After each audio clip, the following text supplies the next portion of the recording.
All right, ladies and gentlemen, thank you very much for your attention.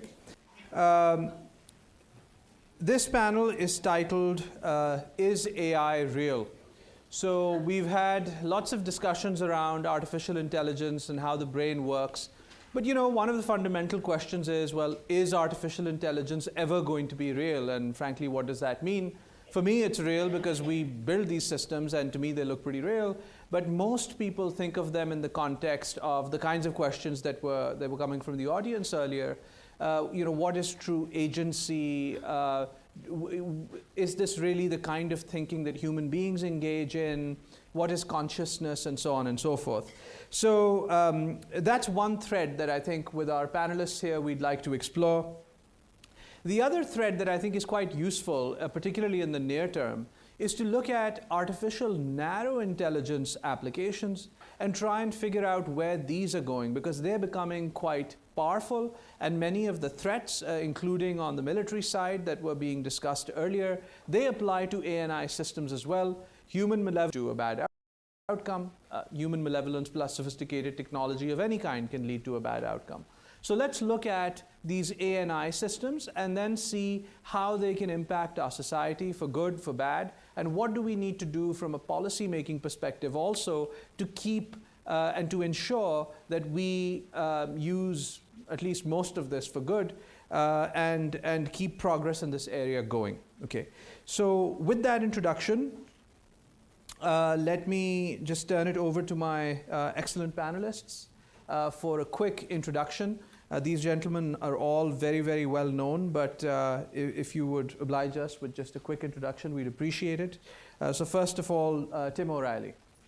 Yeah, I'm the founder and CEO of a company called O'Reilly Media. We've been basically supplying the picks and shovels of knowledge to the innovators of Silicon Valley for the past 40 years, first as a publisher and a conference producer and with an online learning platform called Safari.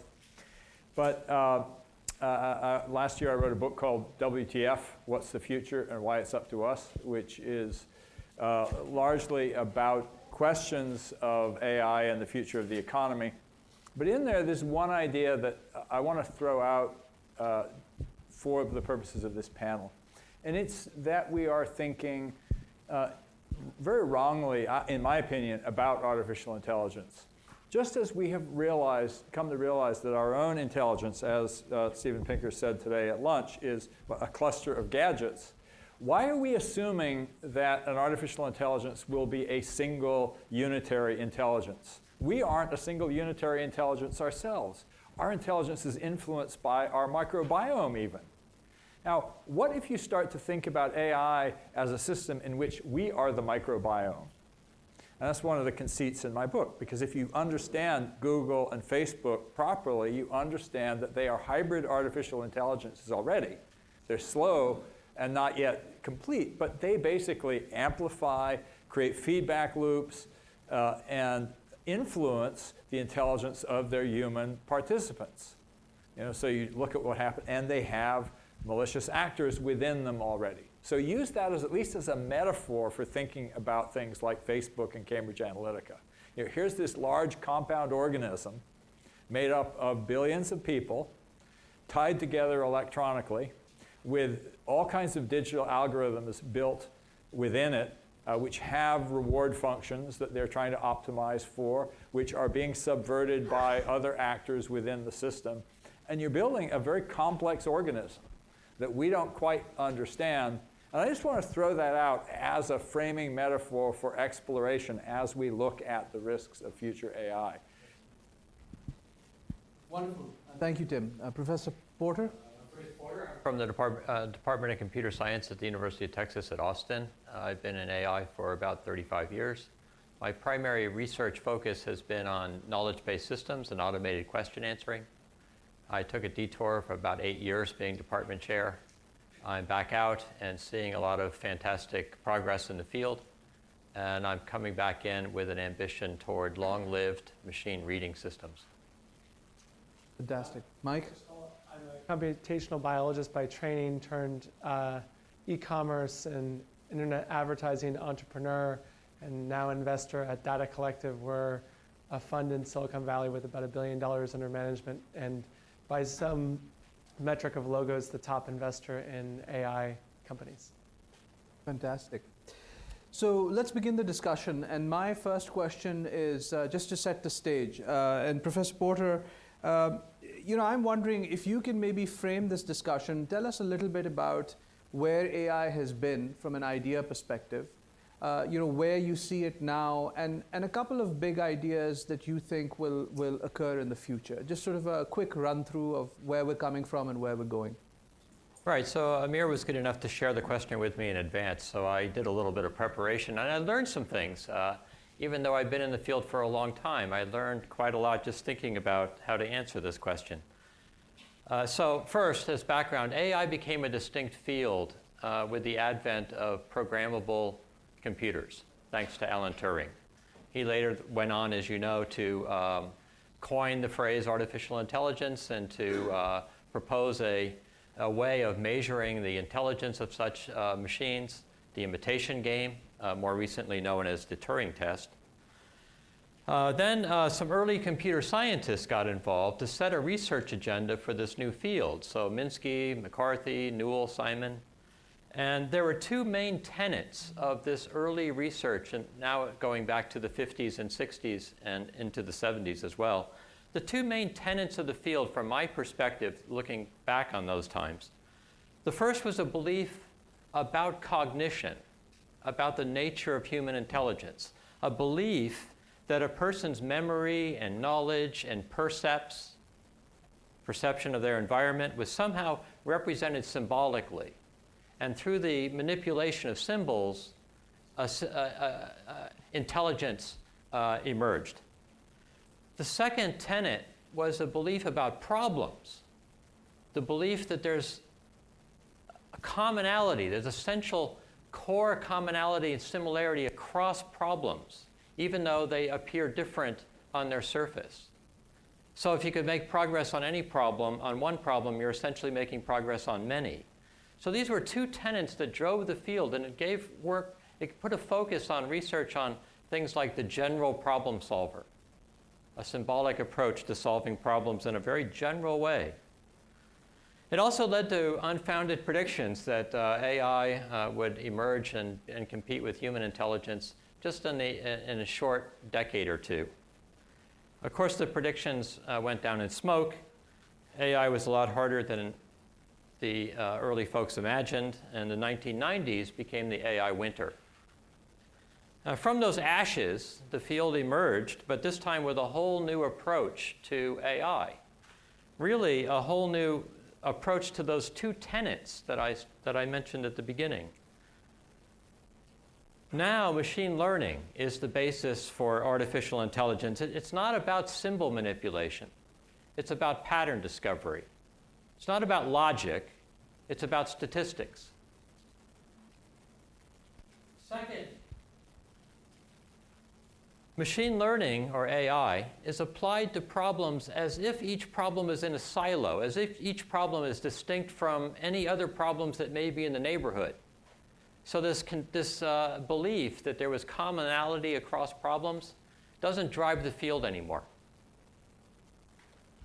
For these reasons, contemporary AI may seem like it's unprincipled, but I think that would be mistaken. It's driven by different principles. There's no denying the remarkable success of modern-day AI. You just look at, Stephen, I would point to autonomous vehicles as a success story.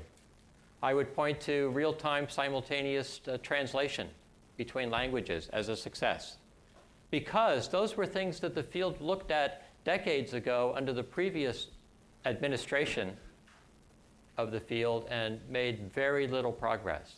So you can't deny the success of the field. So what should we make of this? I think at a minimum, it tells us that we have to rethink either the nature of human intelligence, because things that are nothing like human intelligence are succeeding, or we have to look at the nature of problems that people are able to solve, and now AI systems are able to solve. Maybe they're a lot simpler than we thought. Maybe both these things have to be re-examined. So that's a brief history of AI from my perspective. Thank you, Professor Porter.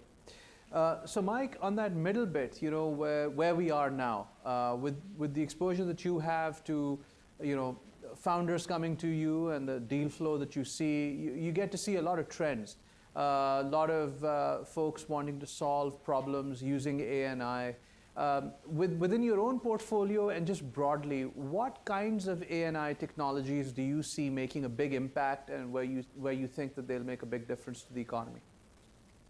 Yeah, I think that talking about sort of humans are both intelligent and conscious, and one of the things that intelligence does is it helps us get things done. I think from a business perspective, we generally don't sit around thinking about AGI taking over the globe and launching nuclear weapons as rogue algorithms. I think we are thinking a lot about the impact in different fields, and so I think data collective, certainly our thesis has always been one around data, and I think that for us AI is just an evolution. People were talking about big data a few years ago. Data science became sort of all the rage. Now you could almost do a find and replace in any press release with data science and big data and put AI in, and it almost would be hard to distinguish the difference. Our focus really has been, and what I think we see traction in the next 3 to 7 years is going to be narrow AI. So you look at, I guess I'll say 2 areas. One is narrow AI and then tools for AI. So in the narrow AI side, things like crop harvesting. There's a lot of automation of routine human tasks that could be dramatically improved with better machine vision. Certainly areas like insurance. The way that insurance is done today is extremely backward. One of our investments is, I wouldn't even say it's AI, but it's related to using data and looking at insurance risk called Metro Mile.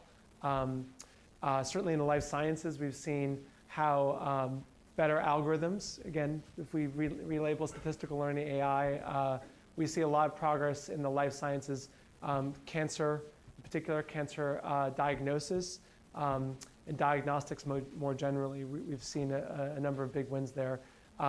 So I think narrow AI from an investing perspective is a good place.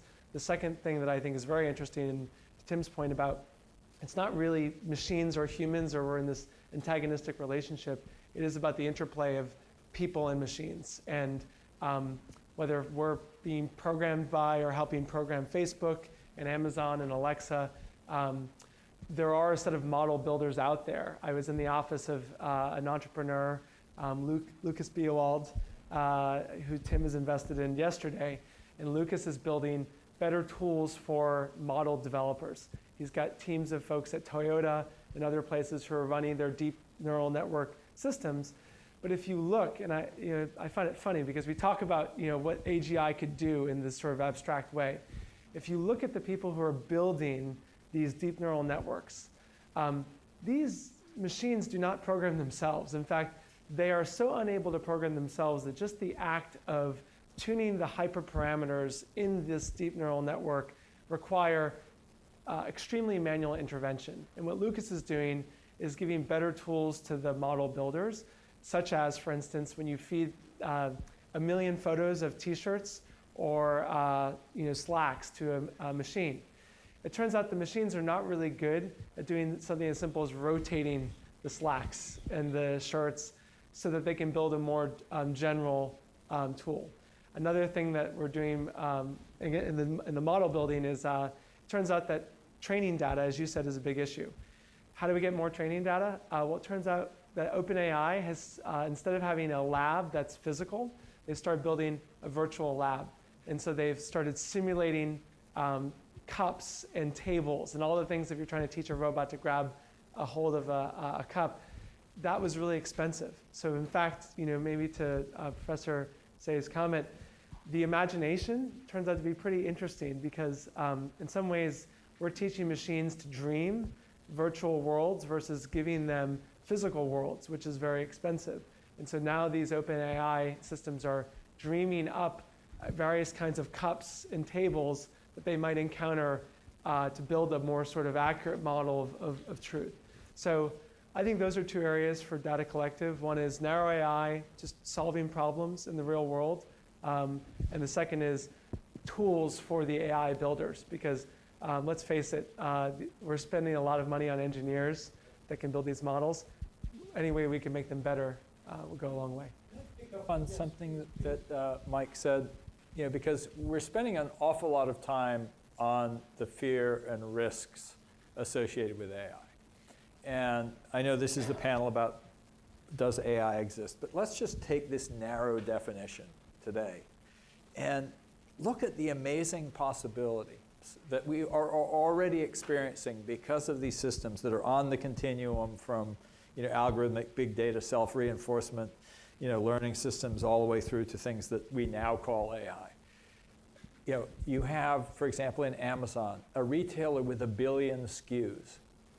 That's managing an enormous information space. You have Google managing, you know, 1 trillion web pages and letting us find them. We have, again, you know, the latest incarnations, wow, cars that are starting to drive themselves. We're having enormous possibilities. And the one that is most important to me is that these are systems that are actually letting us understand and manage problems that we can't manage as individual humans. And in fact, a lot of the problems that we refer to as wicked problems and are really, you know, looming at the, you know, verges of our society. These are tools that we can use to solve those problems. Do we have a fair distribution of the world's resources? There's a really interesting new field called computational sustainability, for example, where they're starting to use big data and you know, if you want to call AI, to try to look at the interaction, for example, of businesses and the environment. There was recently a story. This is a woman named Carla Gomez at Cornell who's started something called the Institute for Computational Sustainability. And there was a recent story about rice farming in California. And when they water the fields is now informed by when the birds are migrating, because the birds feed in the rice fields, and if they dry them up, you know, before the birds migrate, this is not so good for the birds. So they're actually taking more factors into account. And that to me is a beautiful possibility of these tools, that they will let us solve complex problems with multiple factors that, you know, right now we're not thinking about. And I really worry that we will spend so much time. I loved Amir's quote, which I may have, I worry, do I worry more about the risk of a machine that does not yet exist, or the unseen, you know, malevolence or maliciousness of man? You know, I worry more about that we will fail to seize this opportunity because we are so afraid of the risks. Now, we have to take the risks into account. You know, we have to build systems that, you know, are robust. And I thought your point earlier about single point of failure is probably the greatest risk. You know, this certainly comes true in you know, in military situations, and where distributed checks and balances are the things we need to think about. But boy, let's seize this opportunity. We have so many problems that we don't know how to solve yet, and let's put this technology to work. In that spirit, let me just take it from here, though. Let me go around and maybe ask each of you concisely, what do you think is the biggest breakthrough, the highest impact value add that an area in A&I can deliver to us today? And I realize I'm putting you on the spot, so whoever comes up with the idea first can go, and then we can go in sequence. Look, I'll take a more prosaic view, and I want to just make a point of what Tim said, which is that, you know, in the biology world, we faced this before. In the early days of genetics and gene engineering, you know, we had people who were spending a lot of time thinking about the dangers and the risks of engineering our DNA. And, you know, in 1974, there was the Belmont Protocol, or the Belmont Commission, that tried to create, you know, safe ways to do genetic engineering. Well, it's been 40 plus years, and we're probably just now entering an era where potentially CRISPR-driven gene engineering could be something we need to be concerned about. But how do we not embrace some of the potential, certainly in the agricultural revolution, to do some gene engineering? Boy, we would be in a much worse place off in terms of making the world a better place. So I think we're at least 4 decades away if not longer. I think it's a little bit, we're putting things on human scales, like the second coming of a deity, where all this stuff needs to happen, the FOOM, while we're alive. I think, Gary, you said maybe 10,000 years geologic, there's concern, but let's not put the brakes on progress. To the point of, what's the biggest breakthrough? In my view, the biggest challenge to AI is data. Sensory data gain fed into these algorithms. And right now, the collection of data is absolutely abysmally difficult. If you look at the pipelines feeding machines, they're a mess. And so I think the biggest breakthrough, the first real use of AI would be if you were to dump a bunch of sensory data into a machine that we could distinguish timestamps from lat-long location stamps. Right now, most of that work is being done by model builders, and it's a joke among data scientists that 90% of your time is spent cleaning the data, 10% of your time is spent analyzing it. That is a huge bottleneck for intelligence, is getting data into these systems. It's also why Google and Facebook have such a huge, and Amazon have a huge advantage, because they've built better data ingestion pipelines and collection systems. We'll ask the same question to Professor Porter and Tim, and then maybe we can just get straight into questions. So what are your views on the biggest AI innovation? Actually comes from a colleague at the University of Texas. My campus just opened the first new medical school in the US in 50 years at a research university.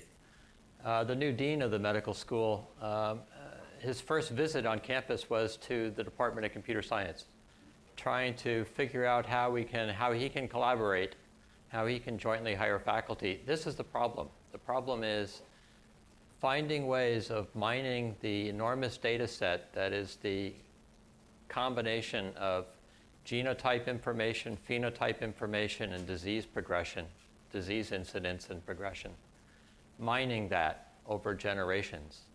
There's gold there. And it's clearly beyond human scale. It requires this new technology, and it's low-hanging fruit for this technology. Yeah, I was going to actually say something very similar, but let me generalize it a little bit. The biggest bottleneck and the biggest opportunity in artificial intelligence are the same, is the choice of what tasks we set it to. Because actually what we try to do with our tools shapes what we learn. And so for example, if we spend a lot of time, as Jeff Hammerbacher famously said, the best minds of my generation are trying to learn how to get people to click on ads. That's a waste of this capability. If we spend a lot of time on AI and military, apologies, I know you're spending, that's not the best use. Using it to solve problems like Professor Porter just said, can we, understand these, massive amounts of data that we're starting to generate in genomics and the like, and how that relates to health. That's a really interesting one. Another one I'll pass on. Satya Nadella, I was talking with him about this idea about what would be a grand purpose for AI, and he had a wonderful answer. He had with a very personal story. He has a son who is locked in, and he said, if we could use AI tools so that my son could interact with the world, that would be an example of a grand goal for AI.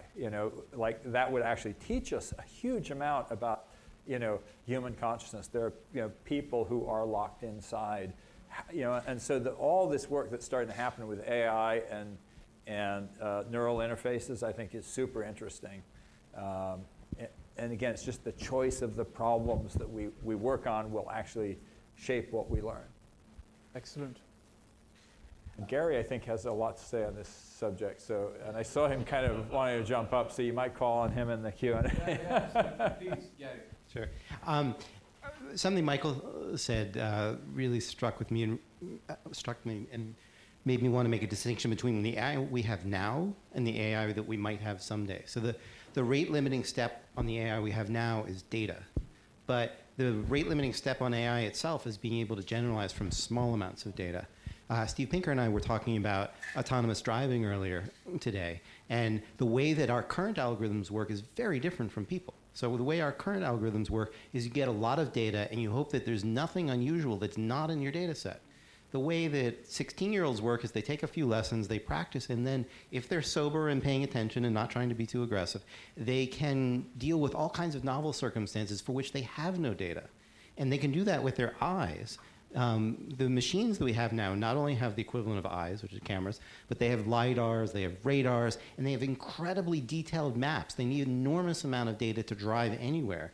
If they don't have a map, they can't drive at all. So that's one regime for AI, is to use a lot of data to make up for the fact that your AI is not actually that intelligent, to use the word from today. And there's another regime, is maybe we should start working on how do we actually make the intelligence better instead of just dredging the big data. I mean, I'll just say, I think the latter is much harder, which is why we haven't done it. I'll say one thing on that then, which is I think the field is headed towards a local minimum. I think people are cherry-picking the low-hanging fruit, I guess is the phrase I'm looking for. They're cherry-picking the low-hanging fruit, and they're getting really good at these image recognition kinds of things, and they're still terrible at things like language. I'm going to give you an example when I come up, picked from the headlines, as they say, ripped from the headlines. But you know, we do the things that are easy, and there's a certain sense in that from the venture capital perspective.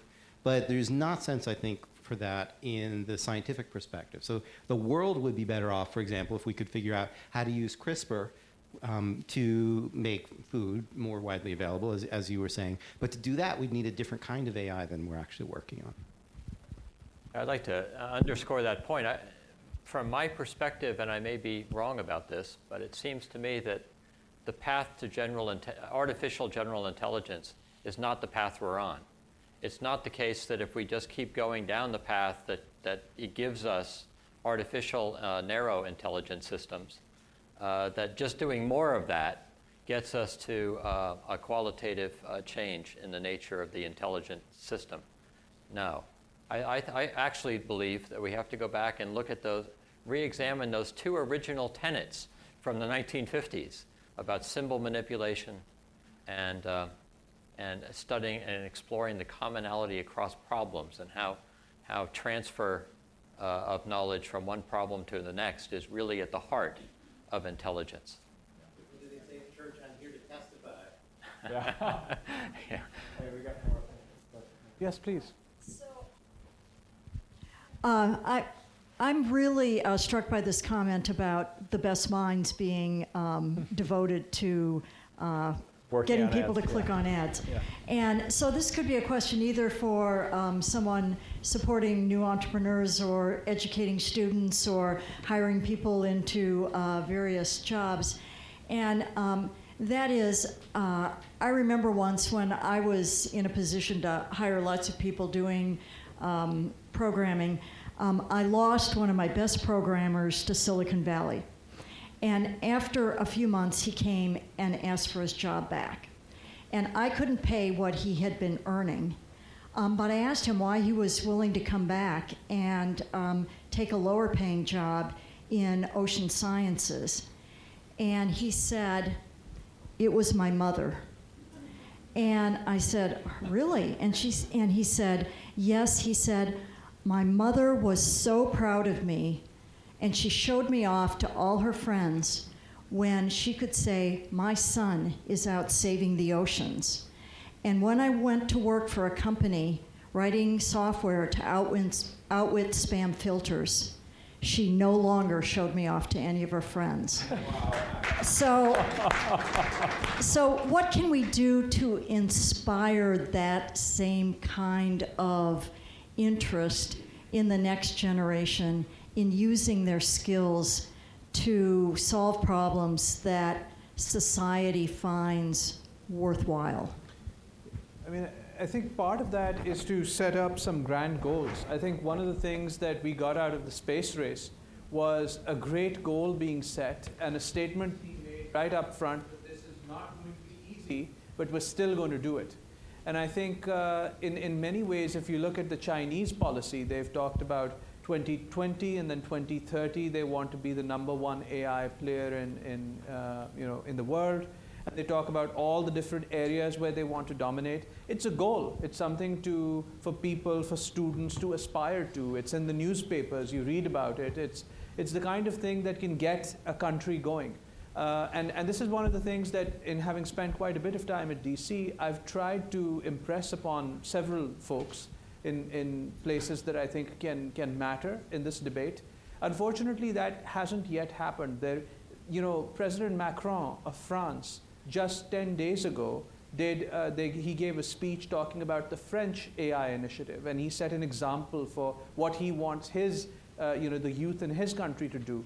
And Dubai, which I was in last week, have appointed the world's first AI minister, and they're trying to push AI in schools, and they're attracting investment and so on and so forth. And China, as I mentioned, they're doing huge amounts of work. We don't have any sort of an impetus, no moonshot, no coalescing of society to come drive towards grand goals. In fact, we have, if anything, we've regressed into somewhat of an anti-science society. And that is very unfortunate. That's a social problem. And that social problem we can all solve, and leadership has to solve. And if you guys collectively can suggest the name of a leader now that one can go and campaign with, I'll be there. I just haven't found one. I think what I would just say is part of what we need to do collectively, and what this group can do, is to hold up as an ideal. What are the big dreams that we want to dream? Right now, to paraphrase William James, there are a lot of iron filings in Silicon Valley. And they're drawn to this one big magnet with a $sign on it. And I think we could actually have a better goal. We need a Juliet rather than a magnet. Yeah, I think I'll just say I think it's a challenge, and there's a cult of capitalism in Silicon Valley for sure. And look, the irony is that maybe what we need is we need more heroes who are not capitalists. Larry and Sergey and Zuck are at their heart capitalists. So is Bill Gates. But if you look at those guys, who they all look up to? It's Elon Musk, because in their heart of hearts, they want to be going to Mars. And what is Jeff Bezos spending 2 days a week doing? He's flying to Texas, working on rocket ships and rocketry. So I think we need more folks like Elon Musk inspiring not just the other billionaire capitalists, but a generation of kids to maybe choose a different path. I will, in defense of Larry and Sergey and Mark, I do think all of them do have a vision beyond just. Of course, yeah. but their primary objective is today to their shareholders, right? They may have it's an extracurricular activity that's paid for by the billions they've made on clicking on ads. Yeah, I'd like to reflect on Bruce's history of AI and cherry picking, and whether we're on the right track and what sorts of tasks we should be working on, and artificial general intelligence. So Bruce said one of the tenets of AI is that one set of methods could solve many problems. And he said, we've lost that, and now we're all doing a lot of ad hoc stuff. I think another perspective is that we have indeed achieved artificial general intelligence. It's just not quite as general as you would like it to be. In fact, when you and I were studying AI did design and game playing and classification and machine learning and medical diagnosis and one thing and another. And nowadays, AI does classification and prediction, and it optimizes the functions for doing those things given data. Now that has produced all of the wonders that we've seen in the last 10 years. If that's not general intelligence, goodness knows what is. Classification, prediction, and optimize the function for doing it given data. If you can do those things, you can do all of the other things that we've seen. The only thing you don't like is that we've sort of lost sight of some of the earlier goals that we had in AI, right? That we're spending our capital on problems that don't really matter. But I don't think you can say that we're not achieving generality. We certainly are through those remarkable three methods. I take your point, Paul, that these three methods have gotten. Nevertheless, if I raise the bar on those tasks you described, like planning and intelligent tutoring and so forth, all the standard problems in AI. If I raise the bar only epsilon amount, then the neural net methods that we're all so proud of right now no longer meet the bar. If I simply say, I also wanted to explain its behavior, I also want it to be learned trainable by one example, and pick any one of your favorite epsilon advances. They don't work. My favorite, the anything that has to do with meanings, any semantic task we're pretty poor at because we haven't really tackled it. Yeah. But I do think we've achieved remarkable generality with three very simple methods. I think we have understood something about the fundamental nature of problems. I'm not sure that we've learned very much about human intelligence.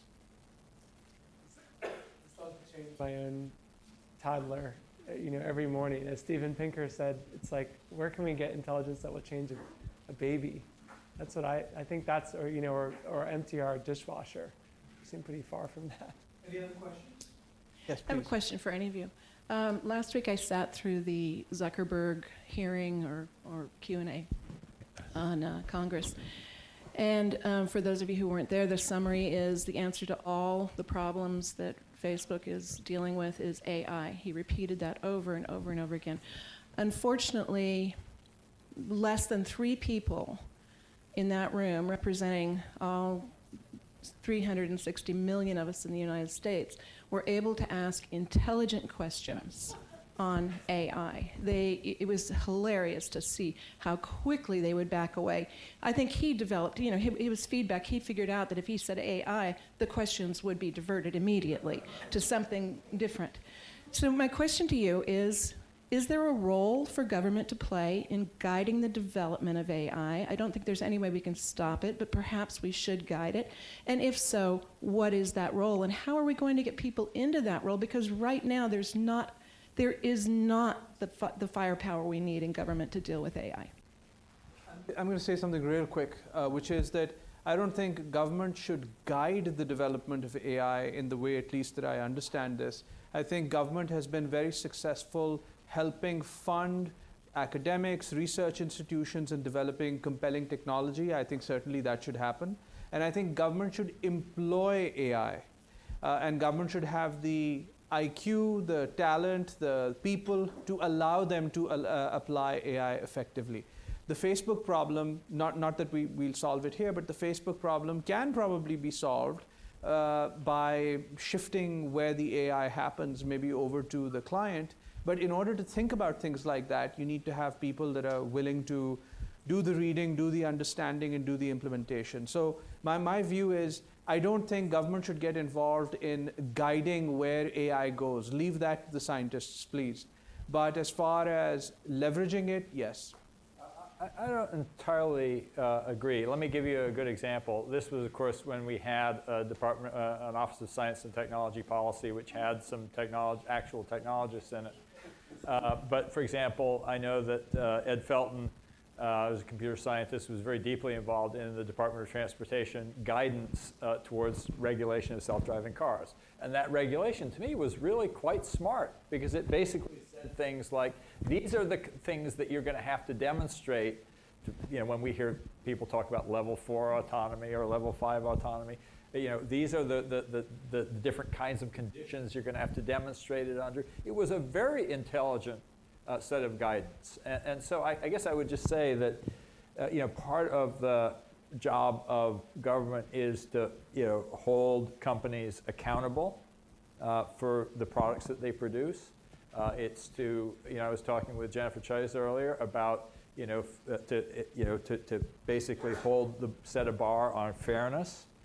To set a bar on transparency. So that doesn't mean government tells people what to do, but it says, hey, here are some bars you need to jump over before we'll let you go ahead with this. Safety versus directing the research agenda. Yeah. But it's not just safety. It's also, super important. One of the biggest risks in these systems is not what we think, it's going to blow up the world or it's going to take us away. It's like it's going to make an inequitable decision that we can't explain, and the people say, well, it's just the AI.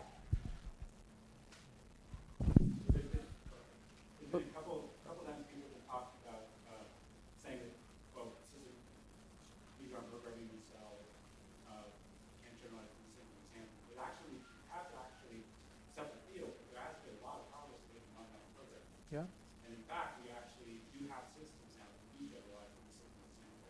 You can write a program that takes known set of inputs, a single example, and a set of outputs that follow into that. And they're symbol manipulation systems. Absolutely. Well, so it's basically theorem companies. Yeah. But what they're doing is they're working through a very large search space. You can argue that's roughly what human programming does, which is we have a set of operations, we understand how to perform the large search space. There's a lot of knowledge about how programs are written, and we translate from one to the other. Interestingly, what started to happen in the last couple of years is people are now applying deep learning, machine learning algorithms to do that search space freely, leveraging the work that's going on in automatic programming, but then using them to produce much larger programs because they can do the search space more effectively by effectively reading all the programs people have ever written, Sure. right, and using that as the basis upon which to perform the search space. So it is interesting that it does actually start to bridge the gap between what we've been talking about in terms of sort of AI and AI learning, Sure. but also this ability to work in a simple space and be able to iterate in a simple space to find solutions to problems. So I just thought I'd raise Yeah, that. and that's a great point. And actually, so two things. One, in my view, mapping this back into symbol space, I think will ultimately be critical for explainability. Ultimately, will be critical for human interface and a variety of things, including automatic programming. And in fact, there are technologies now that are using deep networks to actually generate entire applications, like a constrained set of websites. They'll generate the whole thing with all sorts of designs. And I think that'll just continue. It'll continue in specific domains. I don't know how long before we get a neural network that can build any software application, but within domains, they're already doing a pretty good job. And I agree with you, that's not with that much data. Yes.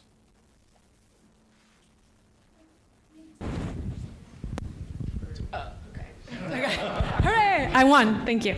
I want, a lot of the questions have focused on how AI will ultimately change and what companies are able to do and technological capabilities. I'm wondering if you could touch on the impact more immediately of corporate concentration at the hands of AI. So we talked about Google and Facebook and their ability to mint money thanks to AI on very simplistic, potentially not that value creative applications of AI, and they're harboring talent. And there's this flywheel effect that we see in all these large companies, which would suggest they'll stay powerful for a very long time. Could you comment on that? This is a major thesis in my book and something I've been spending a lot of time since. One, I would say that this is not just the case in technology. We increasingly have very, very large institutions controlling large segments of our economy. These institutions are increasingly using digital technology to build and capture data and reinforce their control. And I think we need to completely rethink our thinking about antitrust as much as we need to think about this as a because of course, you look at Google and Facebook, hey, the consumer is getting everything for free. How can you complain? And so we need to actually think much more holistically about what is the ecosystem that they support. And actually, one of the things that I've been starting to do is to go look at that. My view of technology was shaped by the era when Microsoft basically ate the PC industry. And it kind of, to use the immortal words of Tacitus of the Roman Empire, they made an empire, they made a wasteland and they called it peace. They made a wasteland and they called it success. But what's interesting is it's less obvious, but Google is doing the same thing. In 1994, 50% of their revenue came from advertising on third-party sites. It's now down to 18%. It just took longer and it was a little less obvious. On the other hand, Amazon is growing the share of revenue they're getting from third parties. And so I think that's kind of an interesting question. How do we measure the impact? Do people use that concentration to build a healthy ecosystem where other people are gaining value, or to use it in an extractive way is one of the things I think we need to measure.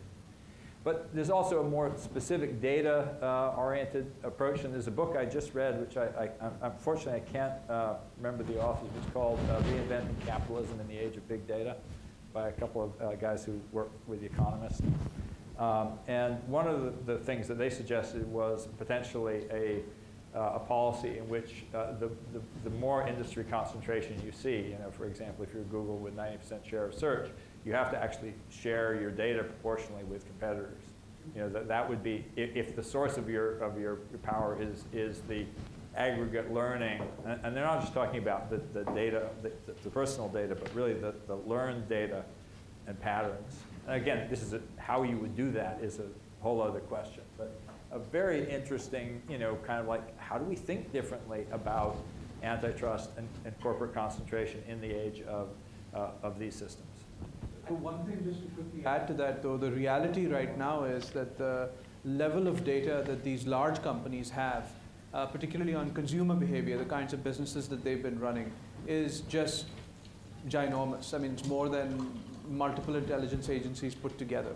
So that's just the reality. Now, if we're not happy with that, what do we do? Is there some government action required? But if your question is simply, do they have an advantage over another smaller player that comes in and wants to do something similar, and they'll never have the ability to scale up to that kind of data ownership, that is true. No, that wasn't my question. The point I was making is that this seems like a more immediate threat than thinking about AGI, the corporate concentration in terms of AI power, talent, know-how, data. Yeah, a good example is self-driving cars. So let's just say that Google gets there first, do they become the only player? And one of the ways that I think, you say is you have to have OpenAI, you have standards by which, for example, self-driving cars have to be interoperable so that multiple vendors can be providing them, and it's not winner takes all. There's, I think, some interventions that would be, very worthwhile, because it is actually one of the things that broke down. If you look at Microsoft and its days of monopoly with Windows, what broke it down were the open standards of the internet. Was that you had a system that, by its design, was based on interoperability. And I think we need to think about that as well. I was just saying, as someone who's been in Silicon Valley trying to hire engineers, it's terrifying to see that all of the talent. We already have a concentrating effect of wealth with our network effect, global capitalism. We're getting a concentration of data. Data is the fuel for AI, and if we further concentrate the talent of AI developers into a few companies, it is definitely a grave concern, possibly bigger than, rogue AI is just concentrated AI. On that note, I'll thank the panel, the participants, and all of you. Thank you.